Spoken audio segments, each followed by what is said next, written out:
Hi friends, మరి మనం ఈరోజు ఈ వీడియోలో భాగంగా లైక్ మీకు ప్రీవియస్గా చెప్పినటువంటి టెన్సెస్లో కంటిన్యూషన్లో భాగంగా ఈరోజు చెప్పబోయే క్లాస్ ఏంటంటే కనుక past continuous tense. Because we completed already past tense and present tense and future tense as well as present continuous tense also we completed. Okay, so in these tenses actually there is like a helping verb and main verb itself also for every tenses like so I said like that. Okay, so today I'm going to explain very clearly the next tense is like past continuous tense. Okay na, so మరి ఈరోజు చెప్పబోయే next tense ఏంటండి? Past continue tense. దీన్నే past continuous అని కూడా అంటారు, అదేవిధంగా be forms అని అంటారు, పాస్ట్ ప్రోగ్రెసివ్ అని అంటారని మీకు ప్రీవియస్ క్లాస్లో చాలా క్లియర్ కట్గా అందించడం జరిగింది. ఓకేనా, మరి ప్రతి టెన్స్కి కూడా మనం చెప్పినటువంటి ఫార్ములా బేస్ చేసుకుని హెల్పింగ్ వర్బ్స్ అనేవి ఉండడం జరుగుతుంది. ఏముంటాయి? Helping verbs. మరి ఈ యొక్క పాస్ట్ కంటిన్యూ టెన్స్కి హెల్పింగ్ వర్బ్స్ ఏంటంటే వర్స్, వర్డ్. ఏమనాలి? Was, were. అదేవిధంగా మన యొక్క పాస్ట్ కంటిన్యూ టెన్స్కి మెయిన్ వర్బ్ ఏంటంటే కనుక V4 అనేది యూజ్ చేసుకోవాలి. ఓకేనా, సో ఏం యూజ్ చేయాలి? V4 అనేది యూజ్ చేసుకోవాలి. అదేవిధంగా మరి ఈ యొక్క పాస్ట్ కంటిన్యూస్ టెన్స్ అనేది ఎక్కడ యూజ్ చేస్తామంటే కనుక దీనికి మళ్ళా 2 సిచ్యువేషన్స్ అనేవి యాడ్ కావడం జరుగుతుంది. మీకు ప్రీవియస్గా చెప్పినటువంటి ప్రజెంట్ కంటిన్యూస్ టెన్స్లో ఇప్పుడు జరుగుతున్న పనులు, అదేవిధంగా ఇప్పుడు ఉన్నాను అనే సందర్భంలో ఏ విధంగా అయితే చెప్పామో అదేవిధంగా ఇక్కడ మనకి పాస్ట్ కంటిన్యూస్ టెన్స్కి వచ్చేటప్పటికి 2 సిచ్యువేషన్స్ అనేవి యూజ్ చేయడం జరుగుతుంది. అంటే ద ఫస్ట్ సిచ్యువేషన్ ఈజ్ నిన్న లేక గతంలో ఈ టైంకి జరుగుతున్న పనులు. నిన్న లేక గతంలో ఈ టైంకి జరుగుతున్న పనులు. ఓకేనా, నిన్న లేక గతంలో ఈ టైంకి జరుగుతున్న పనులు, లేదా నిన్న లేక గతంలో ఉన్నాను, లేదా ఉన్నది, లేదా ఉన్నాడు, లేదా ఉన్నారు అనే 2 సందర్భాల్లో మనం ఈ యొక్క పాస్ట్ కంటిన్యూ కానీ ప్రజెంట్ కంటిన్యూస్ టెన్స్ కానీ లేక ఫ్యూచర్ కంటిన్యూస్ టెన్స్ కానీ యూజ్ చేయడం జరుగుతుంది. క్లియర్గా అర్థమైంది కదండి? అదేవిధంగా సో మనకి ఇక్కడ ఫార్ములా బేస్ చేసుకుంటే కనుక మన యొక్క ఫార్ములా ఏంటంటే కనుక ANQ అండ్ WH క్వశ్చన్స్ అని మీకు చెప్పడం జరిగింది. అదేవిధంగా లైక్ మనకి రిటన్ ఇంగ్లీష్కి సంబంధించినటువంటి ఫార్ములాస్ ఏ విధంగా ఉంటాయంటే కనుక రిటన్ ఇంగ్లీష్కి సంబంధించినటువంటి ఫార్ములాస్ ఏ విధంగా ఉంటాయని చెప్పానంటే ఒక సెంటెన్స్లో మొట్టమొదటిగా సబ్జెక్ట్ కనుక వస్తే అది ఏమని చెప్పాను? ఎఫర్మేటివ్ కానీ నెగిటివ్ కానీ అవుతుందని చెప్పాను. మరి సబ్జెక్ట్ తర్వాత ఏమొస్తుందంటే హెల్పింగ్ వర్బ్ అని, తర్వాత మెయిన్ వర్బ్ అని, అదేవిధంగా ఆబ్జెక్ట్ అని, తర్వాత టైం అని మనకి ఫార్ములా చెప్పడం జరిగింది. మరి ఈ యొక్క ఫార్ములా దేనికి ఉపయోగపడుతుందంటే మొట్టమొదటిగా చెప్పినటువంటి ఫార్ములా ఎఫర్మేటివ్ కానీ నెగిటివ్ కానీ ఉపయోగపడడం జరుగుతుంది. ఎగ్జాంపుల్ ఏంటంటే కనుక మనం ఈ యొక్క ఎఫర్మేటివ్ పక్కన కనుక నాట్ అనేది యాడ్ చేస్తే అది నెగిటివ్ అవుతుంది. నాట్ అనేది లైక్ హెల్పింగ్ వర్బ్ కనుక పక్కన కనుక నాట్ అనేది యాడ్ చేయకపోతే మనకి అది నెగిటివ్గా చెప్పాలి. అర్థమవుతుంది కదా? నెక్స్ట్ మనకి క్వశ్చనింగ్ ఫార్ములా ఏంటంటే కనుక ఈ యొక్క హెల్పింగ్ వర్బ్ అనేది స్టార్టింగ్ రావడం జరుగుతుంది.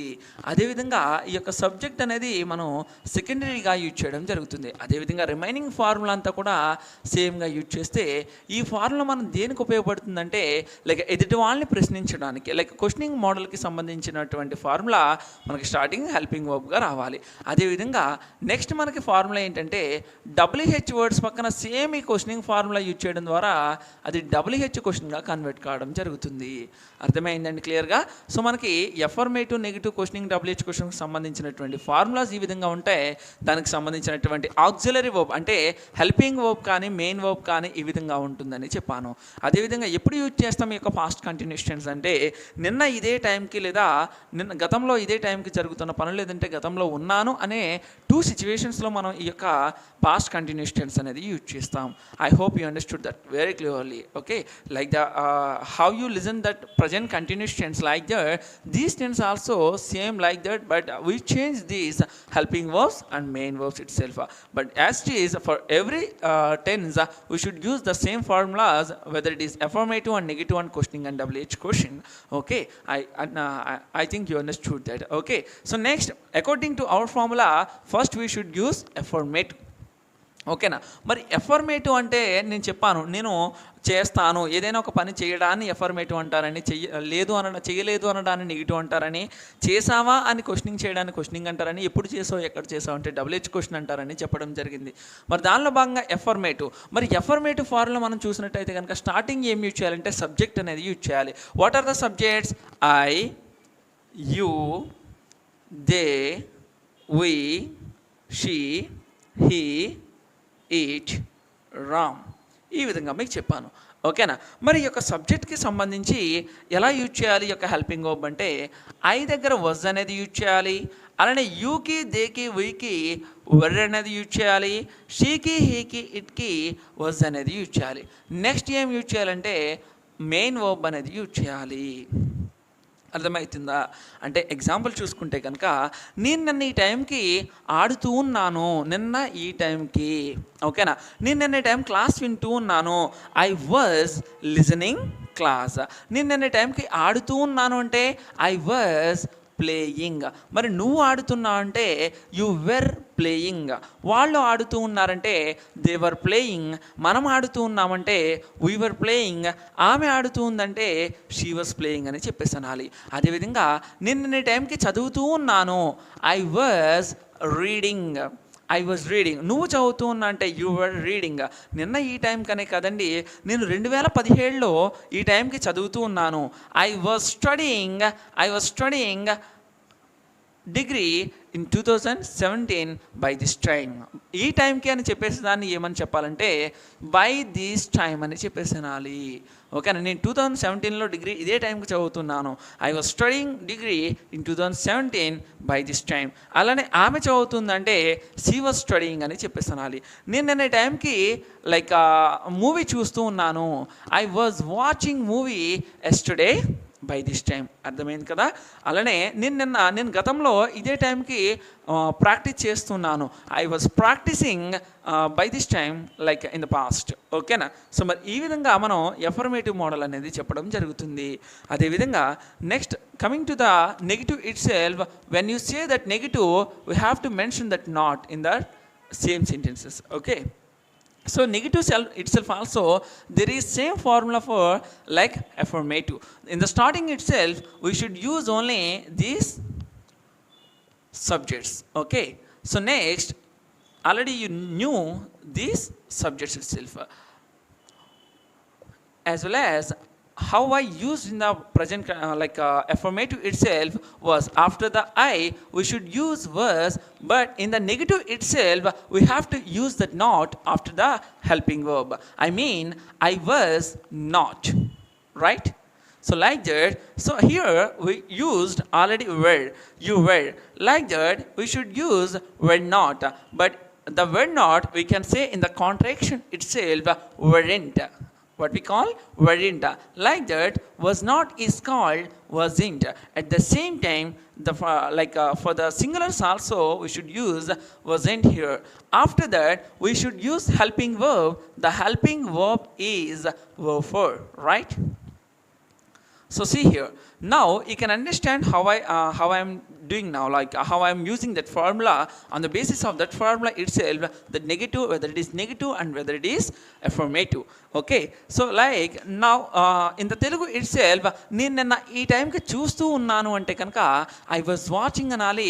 నేను నిన్న ఈ టైంకి చూస్తూ లేను అంటే కనుక ఐ వాజంట్ వాచింగ్ అని చెప్పేసి అనాలి. మరి నువ్వు చూస్తున్నావు అంటే యు ఆర్ వాచింగ్ అని, నువ్వు చూస్తూ లేవంటే యు వెరెంట్ వాచింగ్ అని చెప్పేసి అంటారు. అదేవిధంగా ఆమె చూస్తుందంటే షీ వాజ్ వాచింగ్ అని, ఆమె చూస్తూ లేదంటే షీ వాజంట్ వాచింగ్ అని చెప్పేసి అంటారు. అదేవిధంగా నేను నిన్న ఈ టైంకి చదువుతూ ఉన్నాను, ఐ వాజ్ రీడింగ్.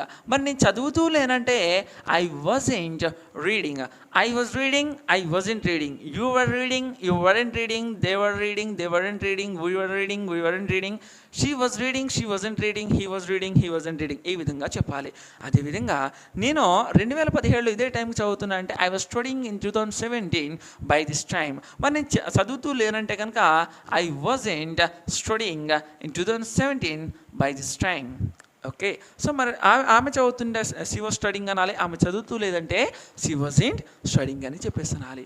అర్థమవుతుంది కదా! సో, మరి మనకి ఈ యొక్క మోడల్‌లో ఏం ఎక్స్‌ప్లెయిన్ చేశానంటే, in this structure I explain all the model the first model of past continuous tense that is exactly నిన్న లేక గతంలో ఈ టైంకి జరుగుతున్న పనులు like past going on actions. Okay, so like in the present continuous tense itself also I explained only the first model of that tense, but I didn't explain the second model of tense like ఇప్పుడు ఉన్నాను ఉన్నది I mentioned here gatamlo unnanu unnadi like this. The second model of that Telugu meaning I didn't explain, and as soon as possible after completion of these V forms I'm going to explain very clearly those changes, those models. Okay, so only I explained in this the verb 4 model, like the main verb only we should use here, only we used here verb 4. The remaining models I'm going to explain very clearly in the further classes. I hope you understood this class very clearly by using these formulas and these Telugu meanings. As I said that helping verbs and main verbs, you understood this class very clearly as you are continuing from the starting onwards. If you watch that previous videos, you can understand this video very clearly, otherwise you might not.